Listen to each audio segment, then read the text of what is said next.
še vedno 20 točk, kakršna je že nekako zadnjih 10 minut in potem ob sprejemu žoge še iz zraka Pešar se končuje. Na drugi strani uspešen prodor za prvi koš na Tikli Lovra Bolharja.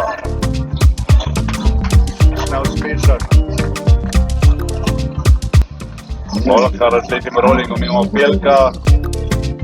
In Lana Petka bo postal na parket Janče Kruc. Torej se mi 12 košarkarji bo lahko igral. Bolhar 4 točke, dodaten prosti met. Pelko in Šešlja na top. Pelko 17 točk, prvi strelec, prvi v karieri po prvoligaške minute, kajti minuta je 46 je.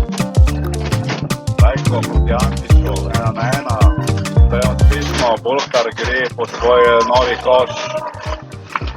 Bolhar 7 točk, lepo je izkoristil to eno dvoječno minutažo, vsaj kar zadeva svoj številski delež. Ena razlika je 13 točk, torej na koncu 8 na poraz Šenčurja. Pa še nič lahko Bolhar. Met za 9 točk Lovra Bolharja. Hitro je napolnil svojo strelsko rubriko in prepolovil zaostanek na samo 9 točk. Še ena izgubljena žoga, Bolhar, Zorić je zgrešil, zmagal Šentjurja, čeprav je zadnjo